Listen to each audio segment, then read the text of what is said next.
R. Murrow Award for Excellence in Social Media.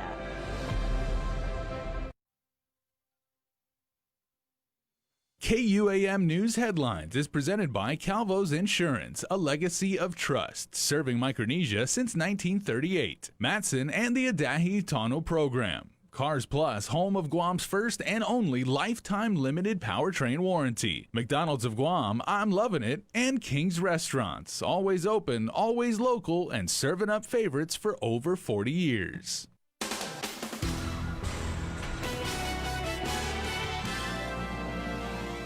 Starting now on Primetime, Guam is officially in pandemic condition of readiness level 3, meaning most establishments and activities are permitted to operate under moderate restrictions. Plus, although in PCOR 3, residents are reminded to practice social distancing and wear masks, and memorial ceremonies were held at the Fena Cave and Sumai Cemetery. Hafa and good evening. I'm Adriana Cotero. As of today, Guam is in pandemic condition of readiness 3. That means most activities are permitted to operate under moderate restrictions, and all businesses and schools, with a few exceptions, can now open. Nestor Lecanto reports.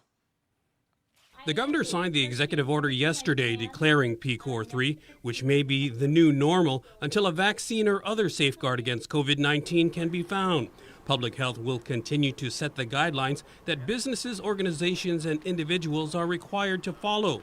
Those who refuse to comply may be subject to fines and, in the cases of businesses, termination of their licenses. Ensuring compliance is the job of Public Health's Division of Environmental Health. Chief Environmental Officer Tom Nadeau. So when we do inspections, we ensure that the executive orders are being complied, such as the implementation of social distancing, make sure there were masks, and frequent cleaning, disinfection of the facility. So those that are outlined in the executive order and our guidance document. He acknowledges that with the current staff, they are limited in the number of monthly inspections they can do and typically rely on entities to police themselves, but also public complaints and random inspections. So in response, what we've done is we once again rediverted some of our resources into focusing on inspections. And that's done primarily on the evenings, because during the day we're doing other activities related to COVID and our other day-to-day operation of environmental health. But so our focus has been primarily at night. So we always have a team out during the evening. Nadeau says they have established inspection priorities based on which type of operations may be most susceptible to spread of the virus. We've been receiving a handful of complaints about bars specifically, and the fact that we haven't inspected bars through our regular inspections, we decided to focus on that. We don't just focus on the enforcement of the executive order. Since we're there, we also do compliance sanitation inspection. In terms of the enforcement of the executive order, it's not a desire to close any facility. In fact, we like to continue to operate. So what we do is we give them the opportunity to correct the non-compliance on site. It's only when there's a repeat or the reoccurrence of the violation or they simply refuse to comply, then that's when we take action. For Guam's News Network, I'm Nestor Lecanto. And the latest COVID-19 data for Guam. 4 tested positive for COVID-19 from the Department of Defense. 2 reported recent travel from the continental U.S. and were identified in quarantine. To date, there have been 319 cases in all since March 15th, with currently 76 active cases, 235 released from isolation, 3 hospitalized, and 5 deaths. Additionally, of those cases, 270 are classified as civilians and 49 are military service members. As a reminder, community drive-through walk-in testing will continue on Wednesday, July 22nd from 9 a.m. to noon at Tamuning Elementary School and Thursday, July 23rd, also from 9 a.m. to noon at the Asin Mayor's office. It's free and open to everyone. All you need is an ID. New questions have been raised over Delegate Michael San Nicolas's campaign finances. Democratic rival and former Congressman Robert Underwood says a review of recent filings with the Federal Election Commission shows a big discrepancy that San Nicolas needs to explain. I think there's been a whole pattern of mistakes that have been made, and I can't help but think that they're a pattern of deception. Mike San Nicolas is trying to say these are a matter of staff errors. But in point of fact, they have led to a ramping up of his investigation. San Nicolas is currently the subject of a House ethics investigation for his campaign finances. Underwood says in San Nicolas's April 15, 2020 first quarter filing, he reported he had almost $54,000 in cash on hand in his campaign account. On June 21st, he filed an amendment restating that he only had about $12,000 with no explanation or additional details about the missing money or a reduction of almost $42,000. Underwood says he's filed many such reports during his 10-year term in office to explain it away as staff errors are not plausible. It's very clear what you're supposed to do. It's very clear the amount of money you can take. In fact, in February, he had to give back $9,000 to one of a Guam businessmen. It's ridiculous. That is not a mistake. It's not staff error. It's a pattern of deception. And he needs to own up to it. And this is why, people who give money to a candidate, this is really important. The first measure of trust that you have in someone running for office is they ask you for money. What they do with that money is a good reflection of how they behave in office. We reached out to Delegate San Nicolas's office for a statement, but did not get a response as of news time. In light of plummeting government revenue projections, the Guam Chamber of Commerce is calling for more economic diversification. The chamber said it is working on a white paper with its members to, quote, develop other industries and take advantage of opportunities to diversify our economy, unquote. In a release sent today, the chamber highlighted the $51 million GovGuam shortfall revealed in a recent consolidated revenue expenditure. The chamber also called out other shortfalls in GovGuam special funds, saying, quote, given that 33% of our economy is driven by tourism, it is highly unlikely that these revenue shortages can be recovered in the near future, unquote. The group has identified several areas of economic diversification, including captive insurance, relocations of high wealth individuals and business from Asia, and designating the island as a safe haven port. The release said GovGuam's commitment towards these ideas will determine how quickly we can attain them. Minority Leader Senator Tello Taitakui says if GURA Director Ray Tapasna can't stand the heat, he should get out of the kitchen.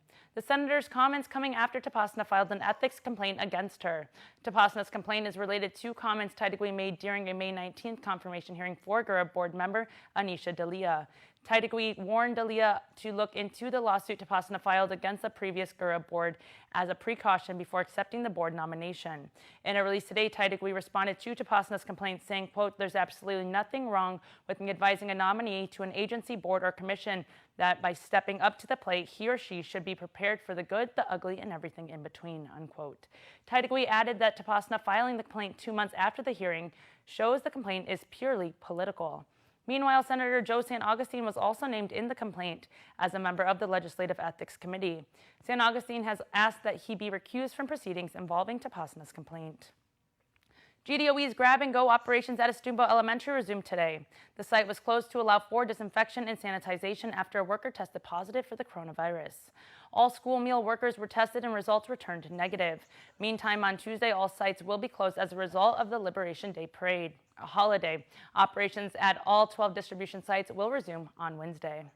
A quick update on tax refunds. DRT and DOA will be mailing out more than 2,019 checks this week. Almost 1,500 tax refunds totaling $5.2 million will go out. These checks include refunds that were garnished to repay GovGuam debts. They are error-free returns filed on or before January 31st, 2020. And trial comes to an end this morning with closing statements heard from both parties in Brandon Acosta's 2018 case. Acosta is accused for the rape and murder of 15-year-old Tamika Nauta. He faces numerous charges, including aggravated murder, criminal sexual conduct, burglary, and all with multiple counts attached for each crime. The defense motioned to dismiss the charges prior to resting the case, and the court ordered the jury to hear a playback of the trial to make the ultimate decision. Today, defense counsel William Pohl's closing statements alleged there was no correlation between the evidence and the crimes his client is accused of. And we take you into the courtroom right now. Is there really evidence beyond a reasonable doubt that A, murder or manslaughter or homicide, Tamika, had to happen at the same time as any sexual activity? There's no correlation in terms of the evidence. In fact, the evidence would suggest otherwise. Additionally, Pohl went through each of the elements and evidence presented during trial. In Assistant Attorney General Leonardo Rapata's rebuttal, he tells the jurors that the defense, quote, wants you to believe that there are two separate distinctive acts, the murder and then the crime. There are total charges against the defendant. A few of them have 2 counts. Some of them are based on an underlying event or crime. If a burglary must have been committed, or an act of assault must have been committed first. For some other evidence, like for instance, the home invasion charge, a burglary had to occur also. We do want you to look at every charge. We do want you to go through all of the facts. And we do want you to apply the facts that we gathered from, I want to say 4 or 5 months, but really it wasn't that long. And apply it to all of those charges. The jury returned for instructions this afternoon and are continuing to Wednesday morning. 32-year-old Eugene Zuniga faces assault as a misdemeanor and harassment as a petty misdemeanor. According to the magistrate's complaint, on Friday, Zuniga and a group of friends were outside his residence drinking, and around 7:30 p.m., Zuniga calling out his male neighbor to fight. Zuniga allegedly made threats to kill the victim and his uncle. The victim ran to the back of the house and fearfully hid with a machete in hand, waiting for his uncle to return. Officers spoke with the victim's uncle, who said he has seen Zuniga get angry before and, quote, when he has arguments with his wife, he would lash out and end up damaging their vehicles and other things outside their house. Bernard Mersagan may be entering a global plea deal in the coming months. Public Defender Stephen Attore stated in Judge Anita Sokola's courtroom this morning that Mersagan has been offered a formal plea by the government for both his local cases. The case before Judge Sokola involves drug possession charges. And following a raid in Dededo last year, Mersagan was arrested and found with 91 grams of suspected meth. Attorney Hattori told the court he needs to meet with his client to execute the agreement, and the court set a return for August 10th. The Office of the Attorney General filed a criminal complaint against Customs Director Ignacio, or Ike Pareto, late last week. After reviewing Guam Airport Police reports and conducting follow-up interviews, Pareto was placed on administrative leave last week following an alleged altercation with one of his subordinates. The AG says the court will review the complaint to decide whether the misdemeanor charges are supported by probable cause. If so, the court will issue a summons and schedule a hearing. And stick around for more news here. You're watching Primetime. Get up-to-the-minute news, plus access to alerts, streaming radio, promotions, and more on your mobile device by downloading the KUAM News mobile app, available at the App Store now.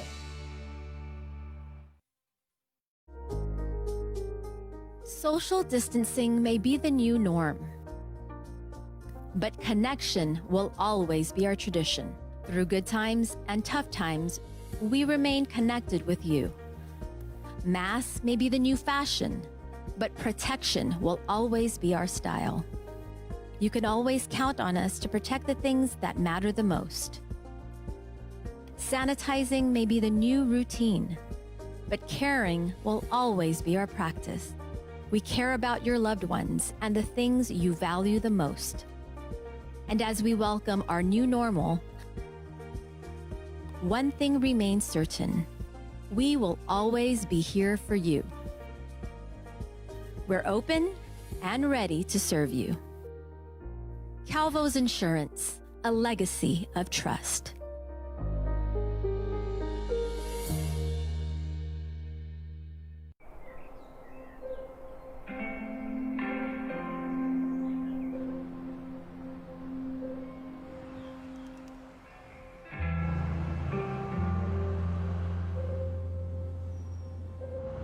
For all those going out each day, doing what they can to hold us all together, we're here to help those helping us all by keeping our lights on. No matter how many years pass by, your history lives in us. Your tales of sorrow, your unfaltering hope, your joyful moments. As we celebrate Guam's liberation, we reflect, we recognize, and most importantly, we remember your spirit of resilience that guides us every day.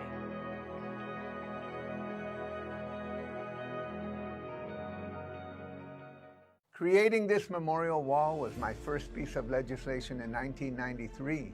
Creating the War Claims Commission in 2002 was my last. The first honored our people by name, and the second made sure that war claims would be paid out. As we reflect upon their sacrifice and their contribution to Liberation Day, along with the brave servicemen who came to our shores, we are reminded that the struggle continues for full dignity and recognition. If I am your congressman next year, I will spare no effort to introduce new legislation to honor our people. This is our obligation, and no people deserve it more. Viva Ha'anin Man Libre, Happy Liberation Day.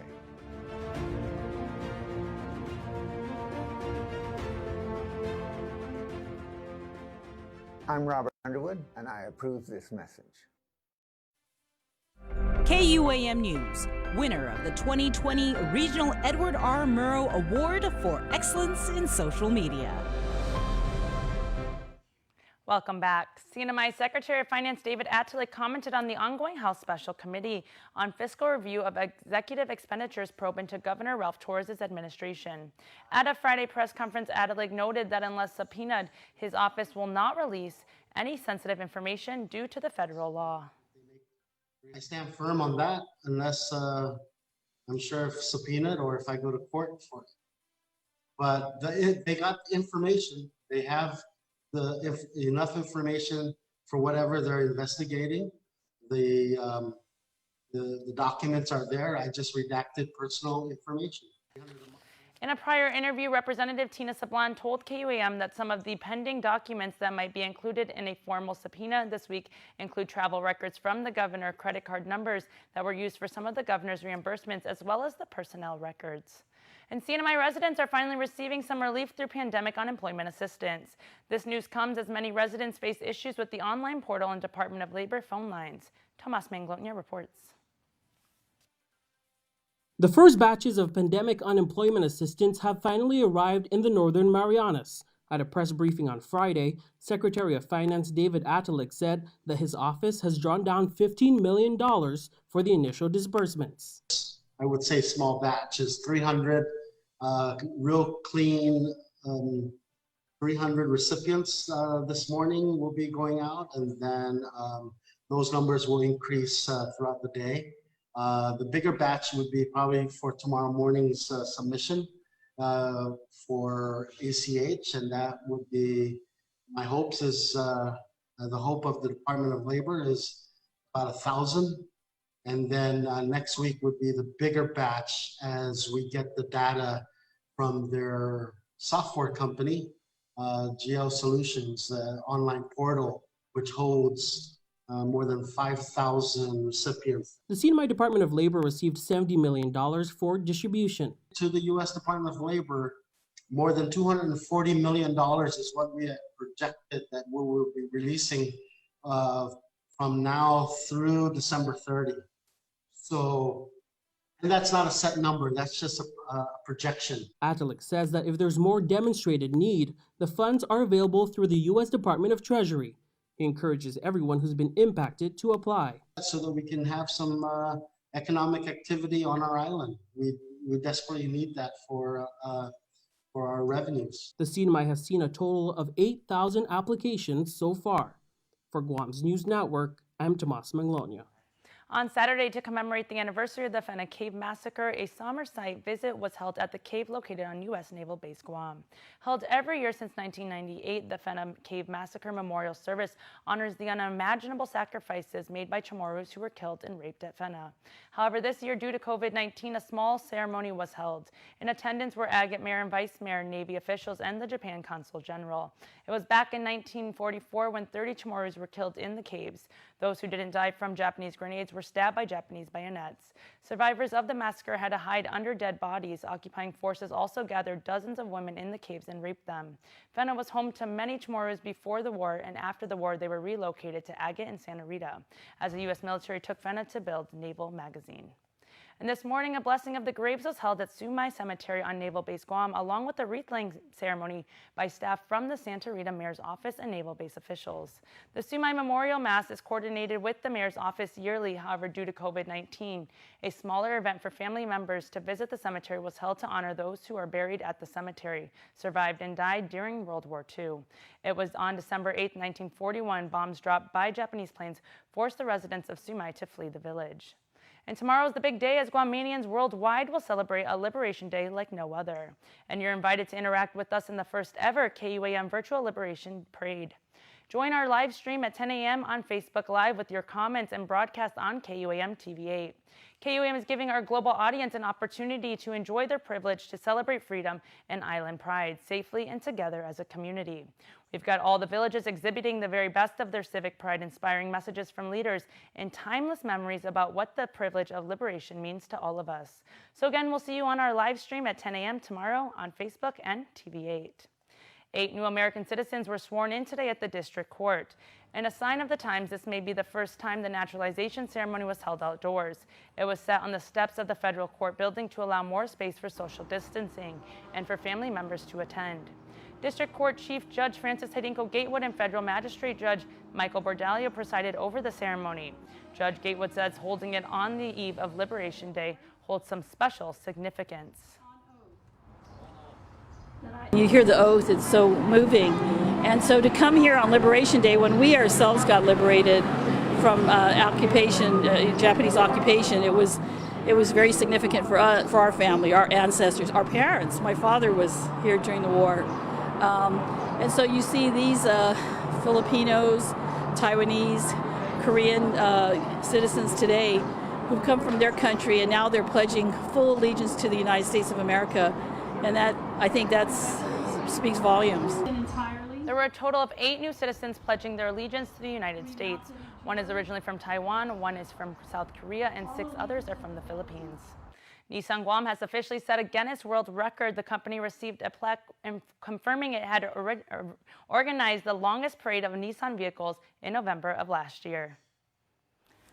Guinness, being a stickler for accuracy, required the local dealership to submit extensive documentation to ensure specific criteria were met. The final official total was 304, says General Manager Philippe Gerling. We received this just recently, so we're very proud of the achievement of our community, our employees, and our management working together on getting this accomplished. All the Nissan owners who took part in the parade are invited to come down to the dealership and pose for a photo with the Guinness plaque, says company president Van Shelley. Never in my life have people thanked us for waiting in line. That was that kind of enthusiasm that I just found, heartwarming actually, because it was like, wow, these people don't even mind waiting in line to do this. This is just fantastic. The plaque comes just as the dealer is unveiling its top-selling car and newly revamped Nissan Sentra. Just getting raving reviews in the media, has gotten high recognition for the interior of the vehicle, which is really where you spend your time. And so it's a perfect vehicle for Guam. It's a fuel-efficient vehicle. It looks great. It feels great when you sit inside. I can only say it's probably the best Sentra we've put on the road ever. For Guam's News Network, I'm Nestor Lecanto.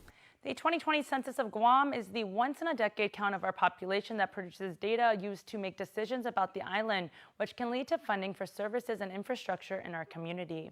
Nikki Kenyatta, the partnership specialist with the Guam Census, explains that tomorrow on Liberation Day, the Census team will be doing a coastal caravan from 9 a.m. to 2 p.m. throughout the island. To spread the importance of the census, we are giving out info flyers and t-shirts and other items just to say thank you from our team for responding, and also to motivate the residents to respond if they haven't just yet, as we are wrapping up our census at the end of summer. Manager Bernie Gines. Give us a call and then just respond there. Either you can respond through the phone, or you can set up an appointment for one of our enumerators to come down to your home and actually do an in-person interview, or also visit one of our census centers as well. For more information, you can call 645-2020 or visit Guam at 2020census.gov or 2020census.guam.gov. And coming up, we continue to celebrate the graduates of 2020. You're watching KUAM.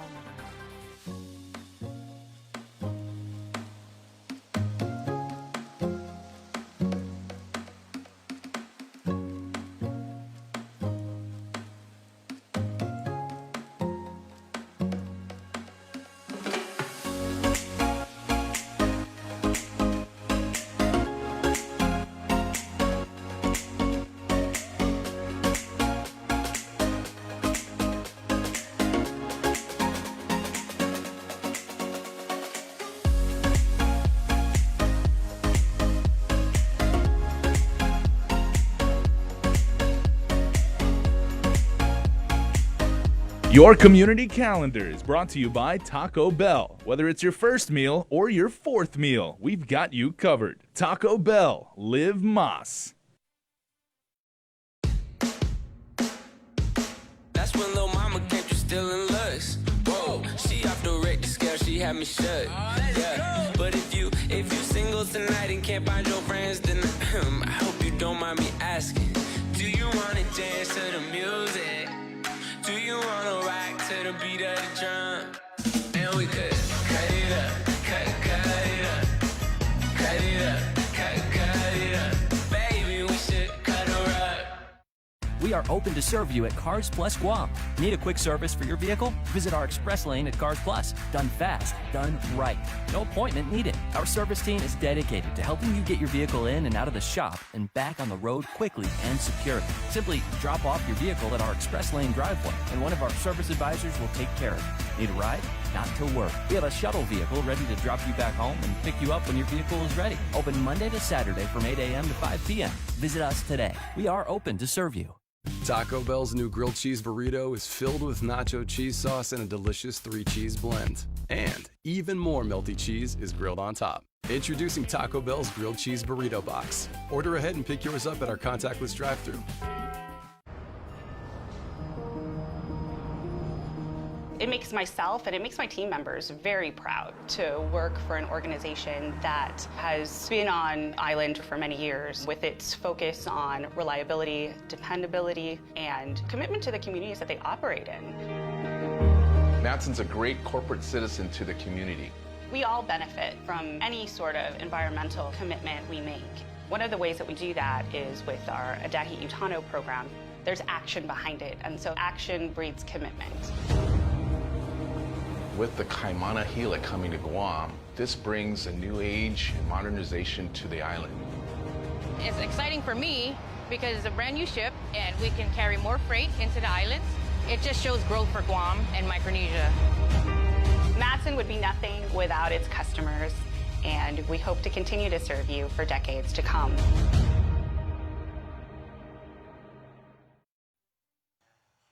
Welcome back. We continue to show our support to the entire class of 2020 in a special user-generated segment with submissions from their loved ones. Head of the Class 2020, brought to you by Guam Community College and ABC Stores. Congratulations going out to Jude Michael Atoigui from Simon Sanchez High School. We are so proud of you, Thor. This is only the beginning. Don't make this year upset you. Be strong and think of your future. We love you so much. Mommy, Dad Dave, Grandma Therese, and your whole family. Next up, Aaron James Toves from George Washington High School. Congratulations. You are definitely moving on to a bigger and brighter future. We are very proud of you and your accomplishments. Continue to grow in every way possible. We love you. Dad, Mom, and all of your family. RJ Santos graduating from Notre Dame High School. Congratulations, RJ. We are so proud of you and can't wait to see what your future holds. Always remember, just ride. We love you. Dad, Mom, and Sissy. Devin Kitsutsu graduating from San Jacinto High School in California, the son of Mr. and Mrs. Dominica and David Kitsutsu. We are all so proud of him. The Kitsutsu family. Isaiah J.D. Castro graduating from Southern High School. Congratulations. We are beyond proud of you and all of your accomplishments. We love you. Love, Penelope, Penn, Don, and family. And last but not least, Jezebel May Taloma from Simon Sanchez High School. Congratulations, Jezebel. Good luck on your next journey. We love you. Love the family. And congratulations to all of our graduates this year. That's your Head of the Class 2020. Brought to you by Guam Community College and ABC Stores. You can watch more submissions every Monday, Wednesday, and Friday on KUAM News. And coming up, your birthday shout-outs. Keep it here.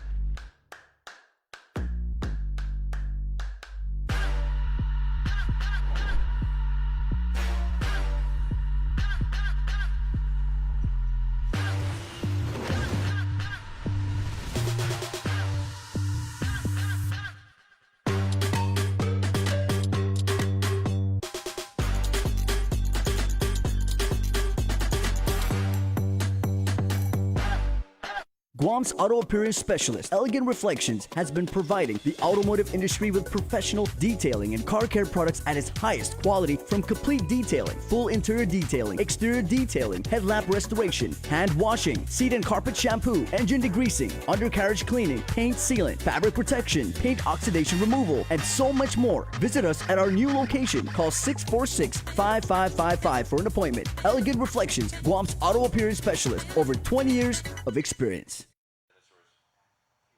And before we close out the news tonight, our latest round of birthday shout-outs from the Cold Stone Creamery Birthday Club. Monday, here are your birthday shout-outs. Aini Matanonia Dunga, happy birthday to you all the way in Alabama. Good football team. Great football team. We love and miss you from Auntie Deb, Uncle Peter, Auntie Dee, and Xavier, and Lala. And although they didn't say it, I'm going to go ahead and add that in there. Roll Tide! Happy birthday, Aini. Gerania Tenorio, happy birthday to you on your 19th birthday. Love you from baby Ezra, mom, dad, and Yazzie. And Gage Lim celebrates birthday number 15. Happy birthday, son. Enjoy the blessings of this amazing day in honor of you. That's a fantastic shout. We love you so much. Say mom, dad, Gavin, Sienna, and Zaya. And happy belated birthday wishes going to Rosita Farron, born on the 17th. Happy birthday to my beautiful sister, Rosita. May your day be special, filled with joy and laughter. Thank you for everything you do. Each and every one of you have the very best. Remember, you can be part of the Cold Stone Creamery Birthday Club by registering online on KUAM.com. Please make sure to include with your photo your name and birthday. That's going to do it for us here on Prime Time. Thank you for watching. Have a good night and be safe.